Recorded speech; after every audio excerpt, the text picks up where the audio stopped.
Good evening, everyone. It being, whoops, we're according to my computer, we're a little early. No, and yeah, no, let's see. Yeah, well, my phone's, okay, we'll give it. Tick, tick, tick, tick. Boy.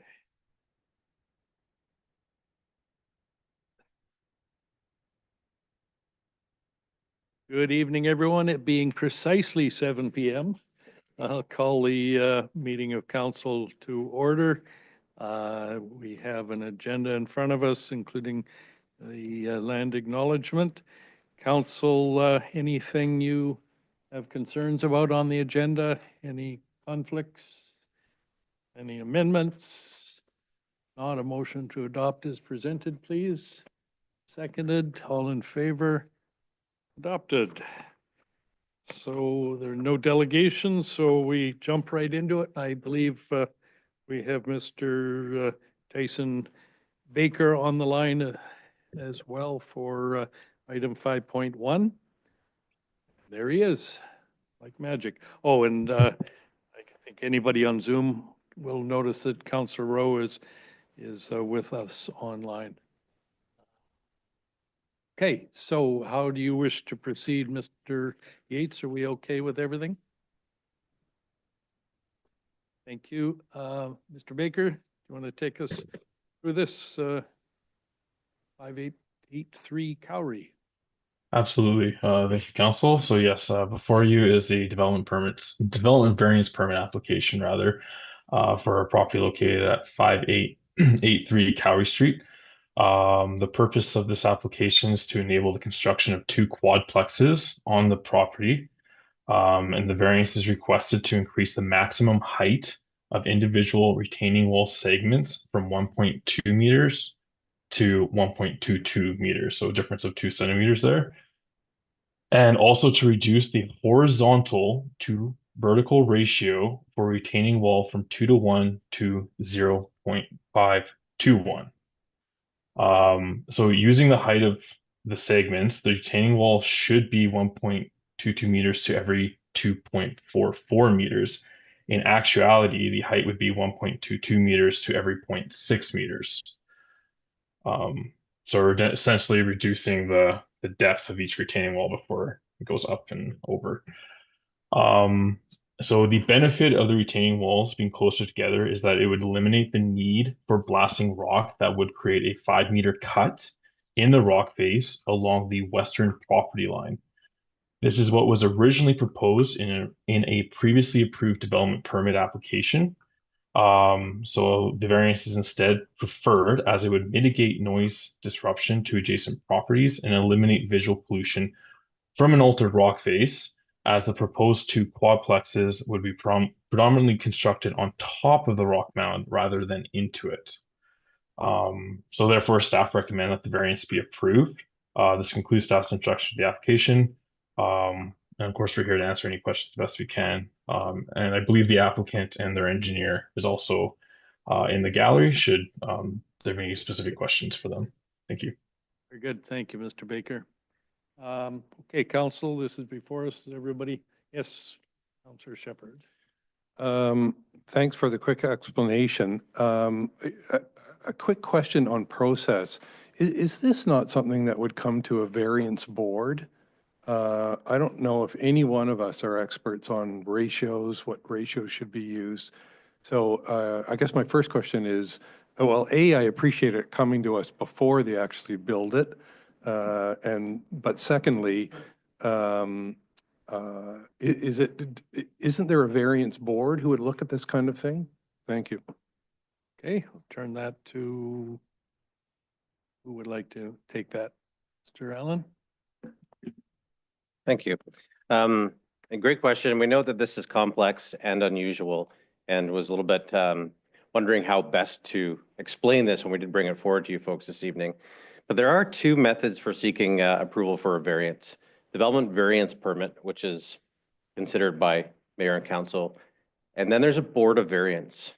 A board of variance, we do have a board of variance, an independent panel of 3 members. They're meant to identify approvals where there's hardship, and hardship is up to them to decide.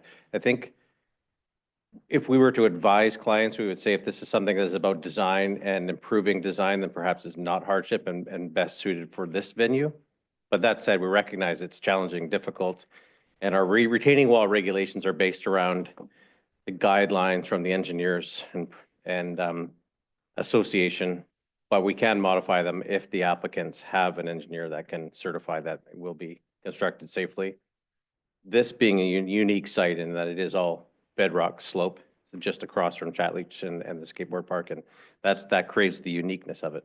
Sorry, longer answer, but the shorter answer is it can be considered here or at an independent panel. And normally it would come to us first. Yeah, each would be separate from one another. So if it comes here and it's approved, then it does not need to go to the Board of Variance. Of course, but Okay. if there's always the option for an applicant to Correct. then appeal it, I suppose. No, it would be a separate independent application rather than an appeal, but it would be in a sense a de facto appeal. But Right. each operates independently of the other. Right. The one thing that we've learned over the years is there's no noted hierarchy in the Local Government Act. Board of Variances have been around a lot longer. But when development variance permits were introduced roughly 30 years ago in the Local Government Act option, there was no noted hierarchy of which one is ruling over the other. So there are specifically independent. Thank you. Thanks very much. So I guess I'll just finish by saying it would be nice to have more visuals of what the built form would look like as opposed to what the sort of standards are. But in general, I support the planning department's recommendation. Thank you. Okay, thank you. Yep, Councillor Top, thanks. Thank you. Yeah, I don't have a problem with this at all. I don't think staff would have been bringing it to us if, in their expert opinion and the supporting documentation's expert opinions, it couldn't be done safely and properly. And honestly, on bedrock is probably the best place to anchor a retaining wall. So of any design. So I'm going to move the recommendation as it appears on page 3. Thank you. Is there a seconder? Okay, any further discussion? Oops, oh yes, please. I just thank you through the chair. I'm wondering, is this the end of this townhouse development or are there more to come?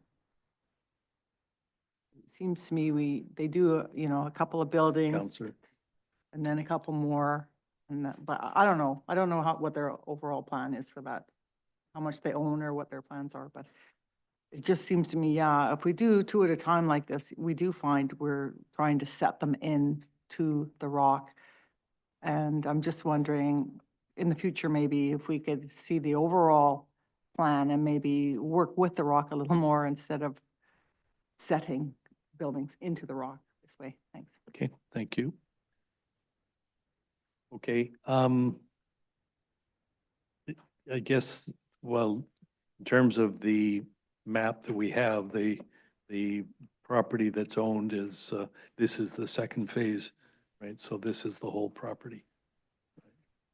Stand to be corrected, but I think I'm right, Mr. Allen, or Mr. Baker, there's no extra part of this property?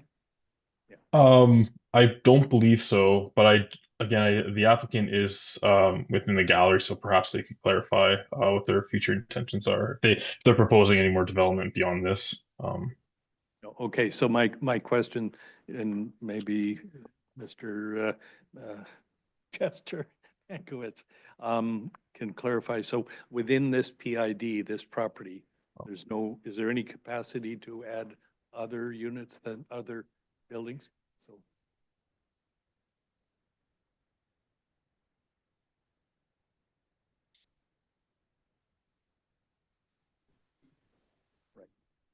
Okay, I just, so just for those online, the comment was that that it essentially, I think you're confirming there's no more land within this piece of property to expand.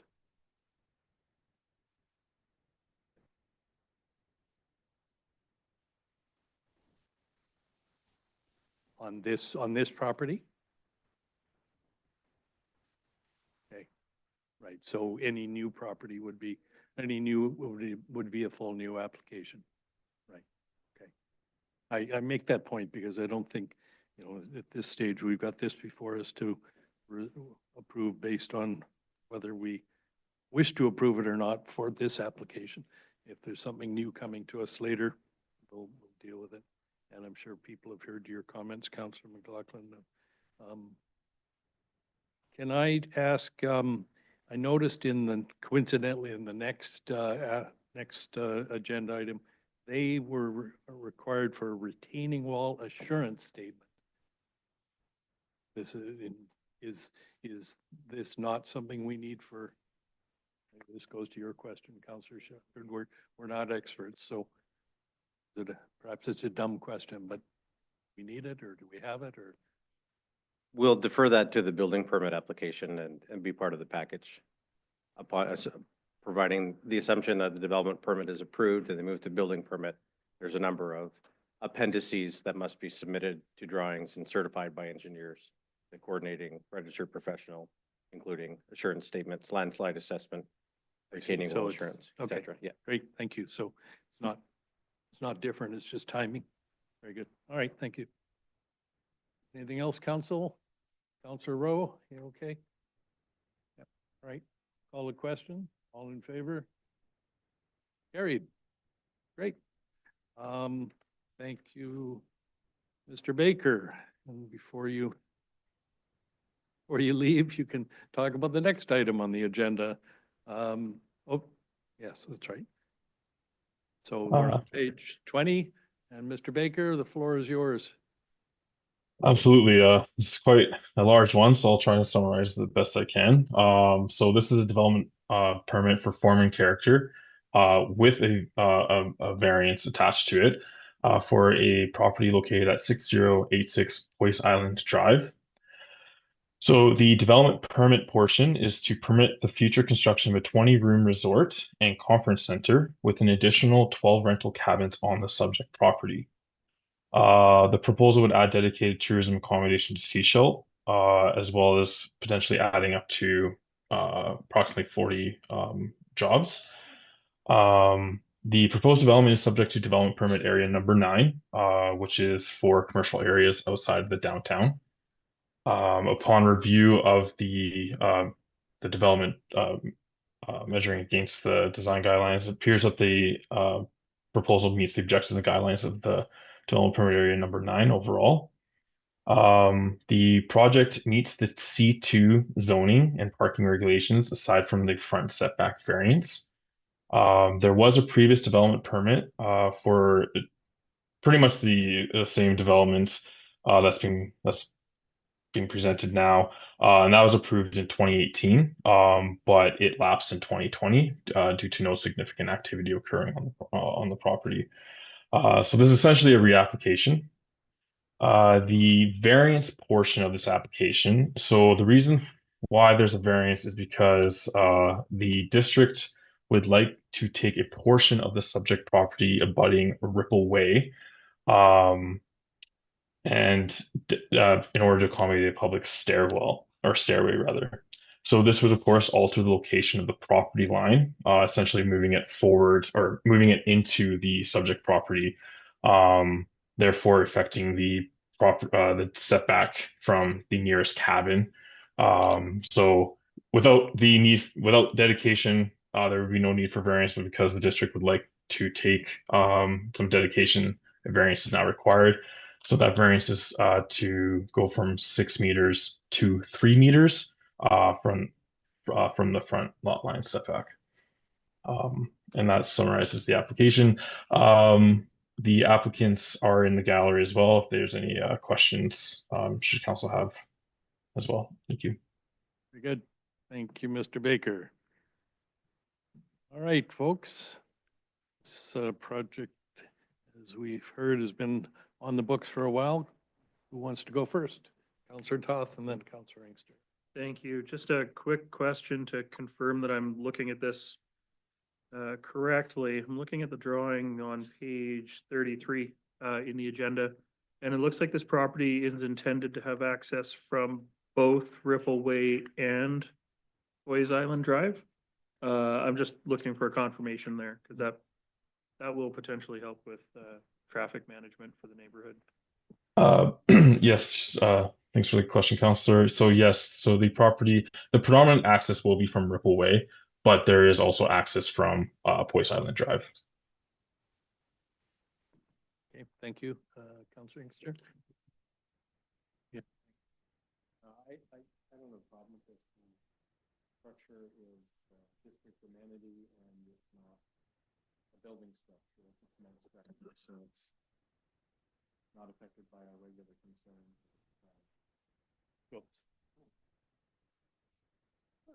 I'll start again then. Hope council's no. okay with that. Please don't. Okay. I'll be talking more than Counselor Bell. You're okay with that? Okay. So I'm okay with this variance. It's district amenity being provided to the people that will be using that road down to the water, as well as it's not a structure, it's cement, so it's not subject to my regular concerns and or considerations of fire separation. So I'm fine with this variance. Thanks. Okay, thank you. Other folks? Oh, Counselor Shepherd. Yeah, I'm fine with the variance as well. It's just a reapplication of what was approved before. My concern is usually with these phased developments, what happens if the second phase, the main facility, doesn't come for another 10 years? The cabins are built and, I mean, how are they managed? Is there going to be on-site management, things like that? But overall, I'm in favor of the variance. Thanks. Thank you. Counselor McLaughlin, please. Yes, thank you through the chair. I mean, this project is before us. It's been before the previous council, so it's kind of, gone through a lot of the process. But I do have concerns about this site having, the same hazards that other problematic properties have had around that part of town. And in terms of especially the rockfall hazard that it's built on. And pretty much the whole site is covered by that hazard area. So I looked at on the maps that are available at the SCRD. Anybody can look up any of these and see these layers. I mean, another thing on the site is a sensitive ecosystem, forested area, which will basically be built over. So I guess it's just that, if we want to design more with nature, we want to have a more environmental approach, these things should have been identified and should be taken into account in terms of design and building, because, this would be, it doesn't take into account these factors really, except hopefully there is a section, I believe there is a section 219 covenant on it, which will give us some comfort that the risks are going to be taken by the owner. But again, I think it's just moving forward when we do our OCP review to look at some of these issues again in a more current way. And also in terms of the setbacks, we attended a session, a lot of the councilors saying that these setbacks might have to be extended, because what happens is the buildings are brought right up to the edge of the setback, and then construction goes into the setbacks to build the building, and it's not really best practice anymore. So I see that's sort of what's happening here, but hopefully they will take into account and do things very carefully if possible. Thanks. Okay, thank you. Anything else, folks? We don't have a motion as yet. Would you like to make a motion? Counselor Shepherd, thank you. Yeah, I'll move that council approves the recommendation on page 20. Okay, and seconded. Okay, any further discussion? Nope. Okay, I'll call a question. All in favor? Carried. Terrific. Thank you, Mr. Baker. Want to talk about the airport?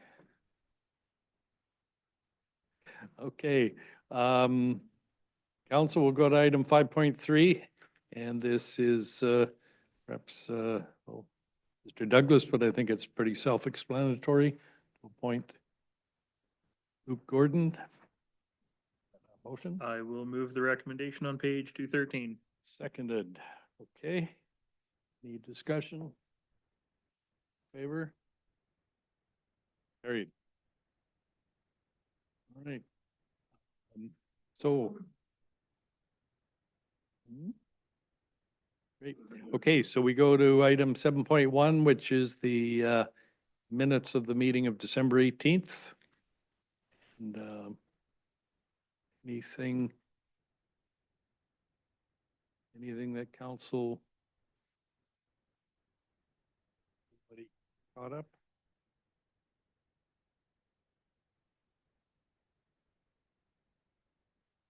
Yes,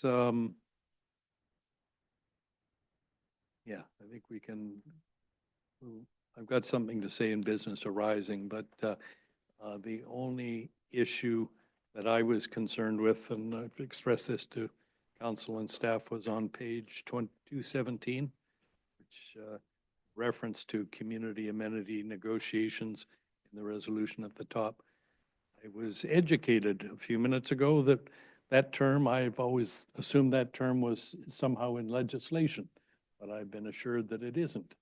We tend to use it, but it's as a phrasing, but it's not something that is a particular CAC. We talk about CACs, but that's more of a catch-all for a bunch of different options.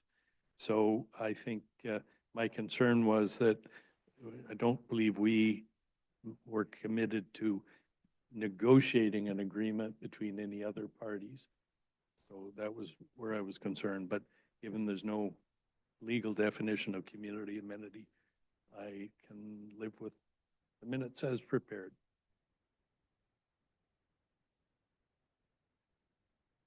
Okay. Councillor Shepherd. Yeah. I'll move that we adopt the minutes then. Great, thank you. Seconded, thanks. Any further discussion? All in favor? Carried. And item 7.2 is the special committee of the whole on December 18th. Concerns? On a motion, please. Thank you, Councillor Rowe. Second, thank you. All in favor? Carried. And the Airport Development Select Committee meeting. Councillor Shepherd, you'd be pleased to move those, I'm sure. Yeah, I'll move those. Thanks. I'll second them. All in favor? Carried. Okay, yeah, I think we can then go to, where are we, boy? Oh, yeah, I just wanted to give council an update. There has been some communication with, separately with the Davis Bay Wilson Creek Selma Park Community Association and also with the owner. Very preliminary. I think there's been an email late this afternoon that came to Mr. Allen, and so things are moving a bit, but there's work yet to be done, I think it's fair to say. Would that be anything you want to add, Mr. Allen? It would appear as though the representative of the owner and the community association had a brief, well, I shouldn't say brief, I don't know how long it was, but an electronic virtual Zoom meeting today, but would like still to carry on with the plan to meet with council and staff. They just had an introductory meeting, but would still like, pursuant to the council resolution, another meeting, so we can work on that. The interesting thing that came up I had a phone call from one of the community association reps and expressing concern, where did this come from? And like, is this something new in the OCP?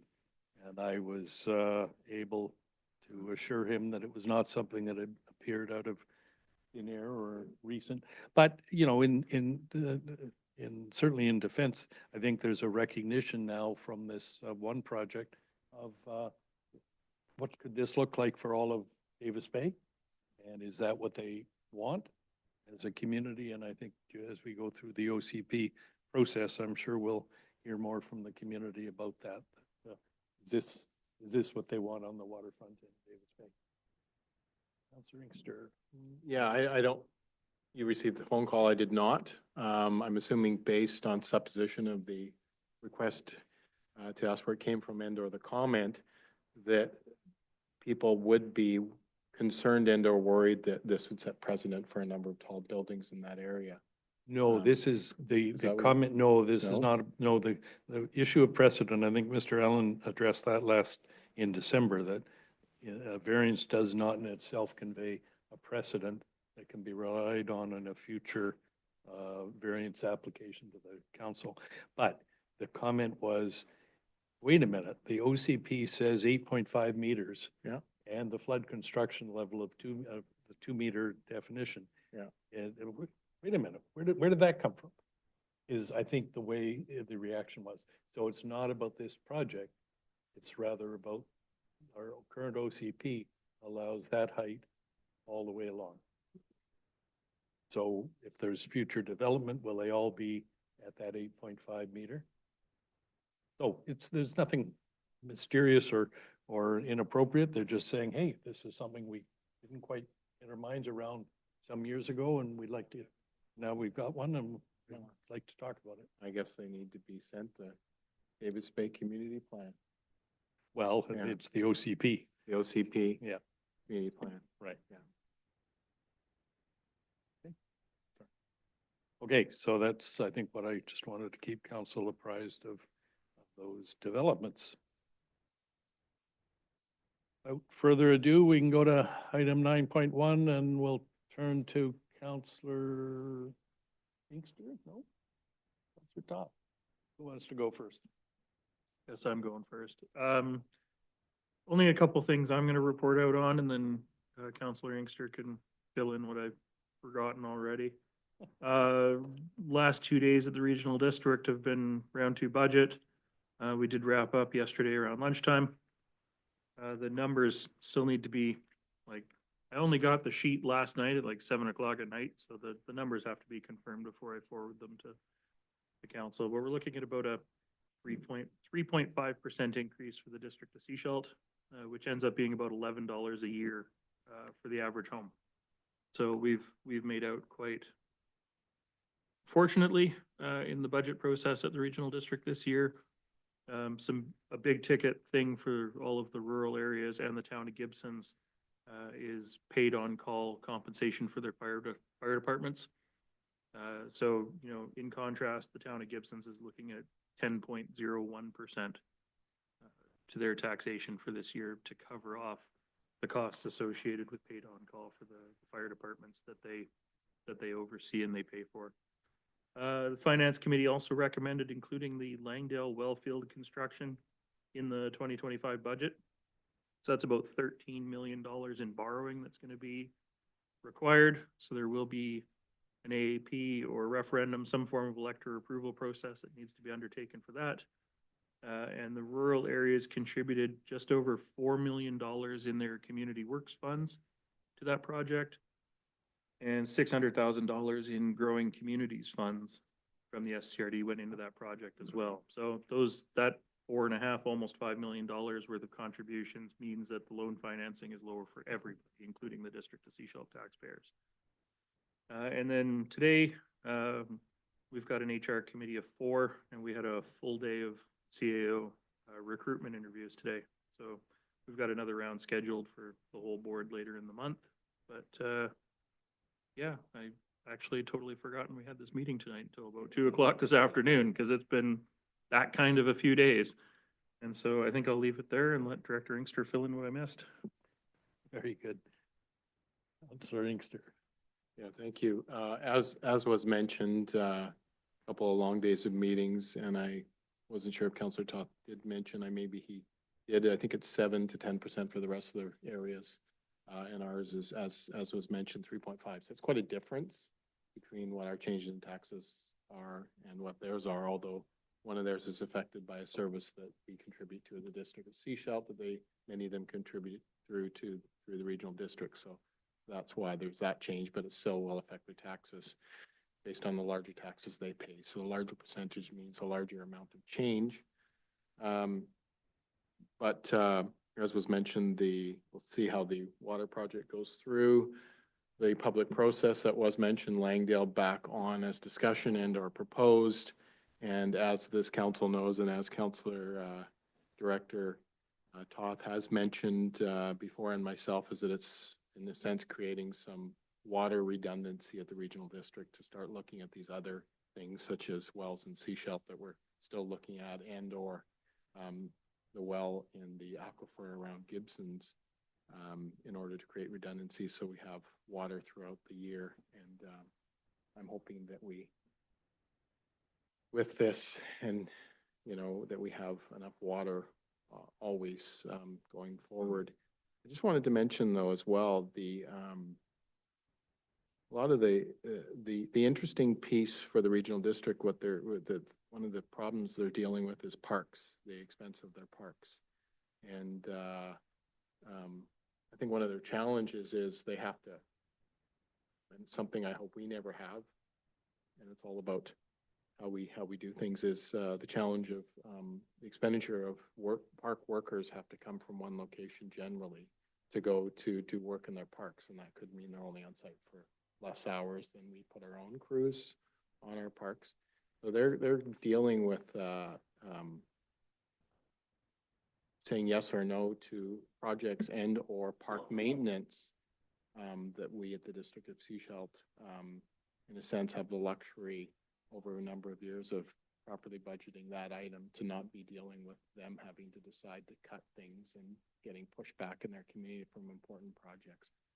So it's something to keep in mind, and I just wanted to focus on that. It's a big issue with a number of the rural areas that, other than the protective services that was mentioned by Chair Toth, and the parks issue, other than what I mentioned at the meeting the other day. That's my favorite department, I guess, at the District of Sechelt, is that it's a big issue that you have to properly fund those kinds of services over a number of years, or you get hit with infrastructure falling down and then having to tax for it. Thank you.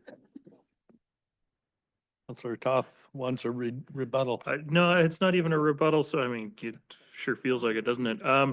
No, I totally forgot to mention the first ever intergovernmental roundtable for budget that we had between the three local governments. Friday, Thursday, whatever it was, Thursday last week. I actually really enjoyed the opportunity for us to all get together and for all of us to hear from, all of the CFOs about, the opportunities, the challenges, what they're looking at. That was a public meeting that can be viewed on YouTube. And we did talk about trying to do something in, June or July before we get into budgeting for 2026. So we all sort of can see where we can align our service plans and our, opportunities a little more as we move forward in future years. So that was something new and innovative that we haven't really done before, and totally forgot to mention it. So thank you. Great, thank you. Thought I wouldn't write it down because I assumed somebody would mention it first. So we'll follow for the council reports, we'll follow the order of the table because Councillor Rowe is sitting to my, on the screen to my left. So Councillor Rowe, you get to go first. And I don't really have anything to report. I've been housebound I'm feeling like a very elderly lady these days. I've been sick. So I don't have much to say, but Happy New Year, everyone. Okay, well, thanks, and hope you get well soon. I know it's been a rough 10 days or so. Councillor McLaughlin. Not too much to report, getting back into the swing of things, but of course, we come back to these meetings and we're faced with budget. And I think we're all very concerned about prioritizing, and we're very aware that people are strapped financially in many cases. So I think we're really focusing on maybe doing things differently, but trying to talk more about possibilities. And how to, you know, serve the public best and not, maybe do everything the way we have in the past, so we can really watch those dollars. Thank you. Okay, thank you. Counselor Tough. I don't believe I have anything to report from council. I think I'll just leave it there. Yeah, it's been a busy couple weeks, but it's been regional district busy, so, yeah, thank you. Okay. You record, not for you, just you. Counselor Inkster, do you? District Yeah. stuff? You want me to fill in the dead air Yeah, space? yeah. Okay. Just a couple of quick things to mention. We haven't, this is the first meeting since the Christmas holidays, and just a continuous recognition of the work our staff did with some of the community events. Yeah, sure. It's been the first meeting since the Christmas break for this council anyway, although Councillor Toth and Director Toth and myself have been quite busy at the regional district. Just wanted to again recognize the work our staff did in the Christmas season and all the community events that they were part of in the downtown district of Sechelt, because that's really good for our community. It brings out families and young people and older people alike based on the amount of candy I handed out. So, and face-to-face with a number of people. So good for staff. I know they did one event just before Christmas. Good for staff again. And I just wanted to applaud them and mention that keep it up going forward. I also wanted to mention the fact that we all know that the FACs appear to be gone, and Ferry Advisory Committee, and they're looking for alternative engagement mechanisms. They've reached out to a number of people, probably, I'm assuming the mayor, maybe some council members. I've had difficulty making one of the meetings, although there's future opportunities, and I would encourage council members. With the disappearance of that committee, myself and Director from Area F are talking about how we can contribute as being part of that FAC. But I would encourage, and I've been talking to the chair of the regional district, who we all know about what to do next, and of course the mayor about what to do next, and encouraging the mayor to what to do next, although you have an engagement. I think you've sent out an engagement letter that without the FACs, we need to probably be more diligent going forward. Until an engagement piece comes up that has some more grassroots. I'm not sure if that will happen. So we need to be much more involved. We all know the recent problems. Council's talked about it online, but it's a big deal. And because I was largely part of that discussion and now I'm not, we need to really be on top of the ferry issue going forward. I was fearful the other day that we wouldn't have any because there was a problem with the second ferry. So we really need to be on top of that, because if we have no ferries, it's going to be a big issue for our community for many different reasons. And those are my comments. Okay, thank you. I'll have more to say of that when it's my turn, but first, Counselor Shepherd. Yeah, it's great to be back. It's getting into it. We had a community safety meeting today, but Councillor Bell is going to talk about that. The intergovernmental budget meeting, I really enjoyed. I really loved hearing the other municipal governments, quick summaries of what their challenges are. And we do have a number of expense items, like transportation, track, affordable housing, where these groups are going to each of the governments looking for a piece of funding. So it's good to hear what other governments are going to fund or what they're not going to. So I really enjoyed it and look forward to building on that next year. We've had our first 2025 or budget meeting, or actually our second one, and I hope staff are happy that we're moving along this process faster than we did last year, and narrowing down what the critical items are that council will agree to fund. And lastly, we have a second draft of the airport master plan that I know staff, the Director of Finance is looking at, and that the ready, close, soon to be distributed to the committee to review and looking forward this year to moving ahead with that. Thanks. Very good, thank you. And Counselor Bill, Not too I much will about Mexico, also please. say, pardon? not too much about Mexico, please. Oh, God, no, I won't share that. That's off the record.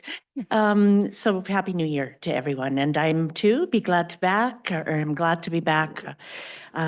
Budget seems to be top of mind for all of us, and certainly recognizing the sort of the landscape of politics these days. It's a challenging time in many areas, and we recognize that economics is a huge on everyone's mind right now. So we have a tough budget process ahead, but I think we've got a really good a good set of working documents, and we're having some good conversations, as Councillor McLaughlin has said, and we'll do our very best to to serve our community in the best way we can. The intergovernment meeting, I also enjoyed, want to bring it up just simply because it's great to have that kind of collaboration, knowing what others are doing. There's many more opportunities for us to do things regionally, and the more we talk about it, and the sooner we talk about it, we can hopefully decide whether there's some things we can do together, some projects that will take Sunshine Coast forward in other ways. Yes, community safety meeting today. The Community Safety Committee is a continuation from last year.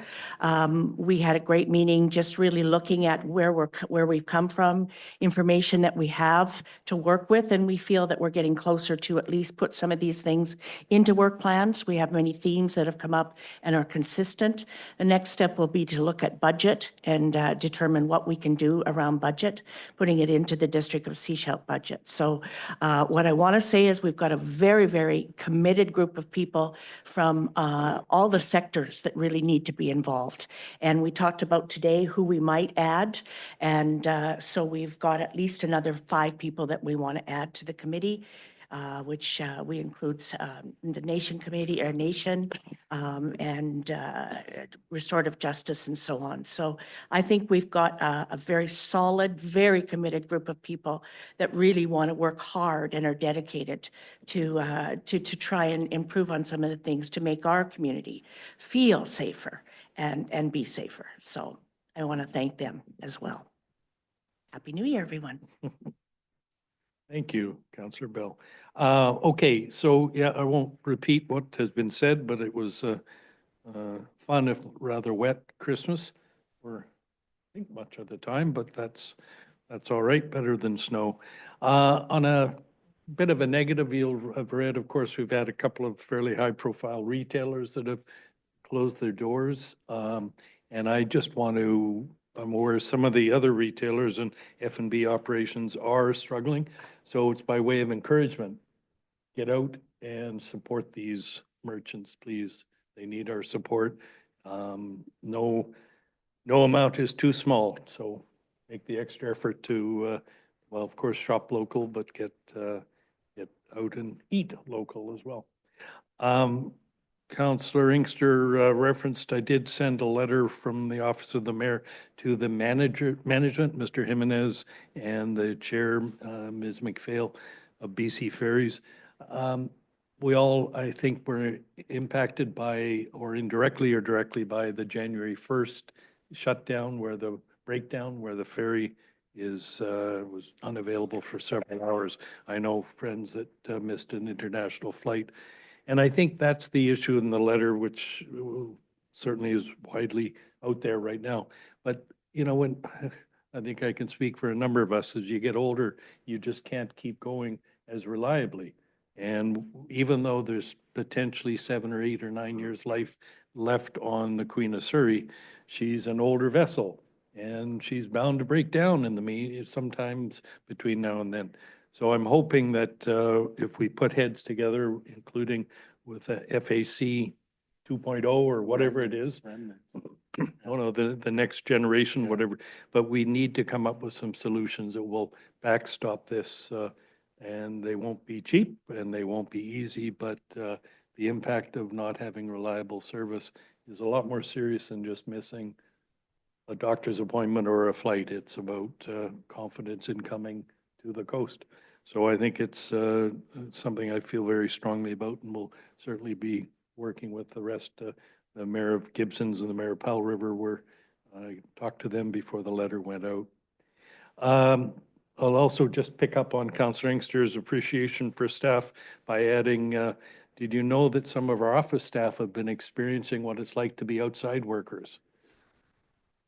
With the renovations in the building here, I was in a couple of days ago, I guess, and I thought I was outside.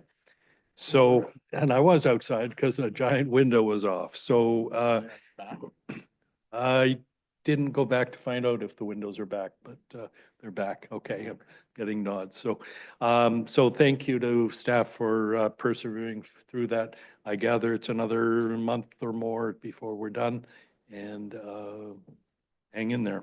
I didn't see a lot of meetings in Director Allen's office over those couple of days. There was a lot of staff. He's on the right side of the building, is Yeah. your point, Oh, they yes. were all over. Yeah. Yes. Yeah. Okay, so without further ado, council, we can then go to our correspondence, and we have the AVICC final call for resolutions. I'm unaware of any initiatives from any of us to put resolutions forward, but Councillor Inkster, do you want to take that on? Just turn it off. Do that again? You leave it on. Oh, maybe that's the problem. Don't leave it on. Yeah.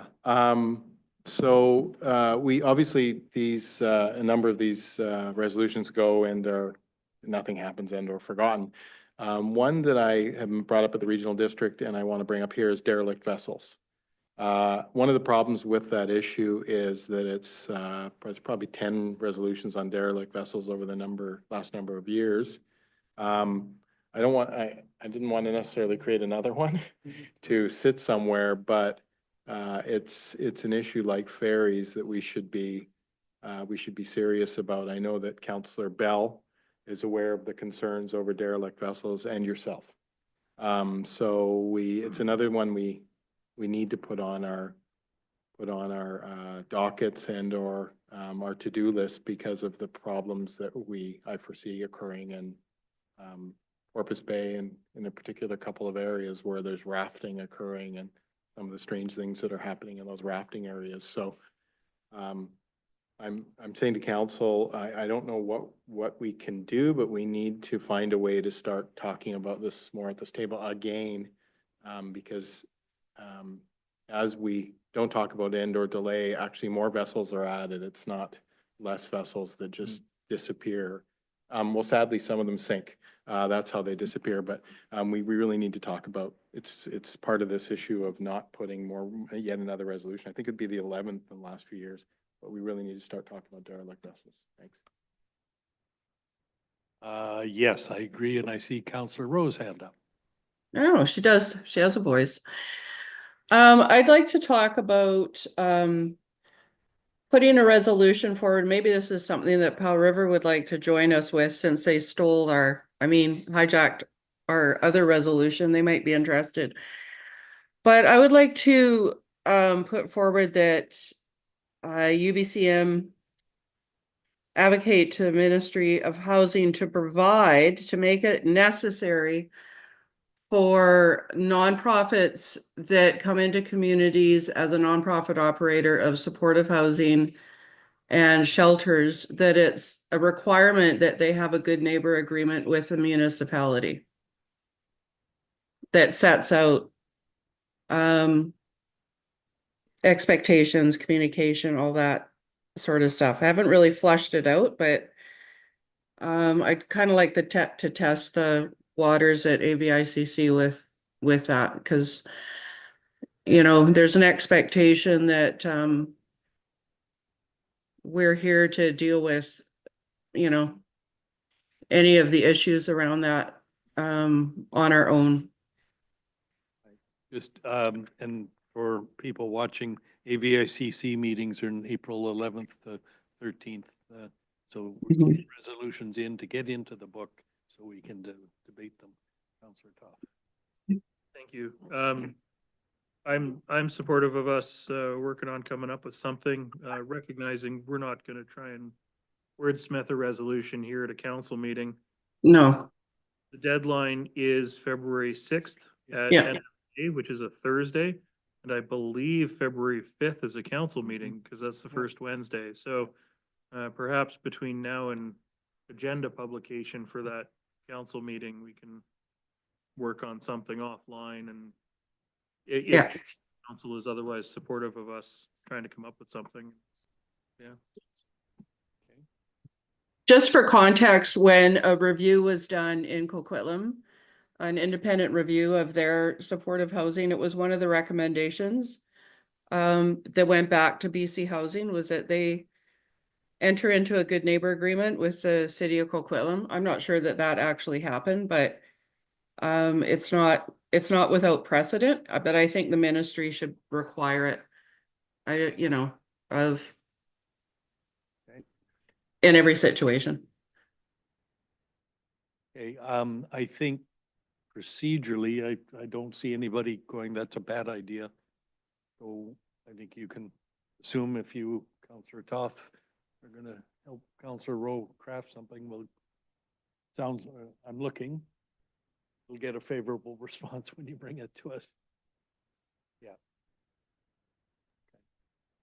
I think that brings up one other thing that generally speaking, likelihood of a federal election, we have a new provincial government, and some of these things, this is an ideal time for us to be pitching, proposing them, whether it's this resolution or the ferries or any other things in early. Okay, so this is before us for information and consideration, so I think we've got one to work on and take it as received. And go to, that's okay, we'll go to item 10.2, which is a letter saying we got some money.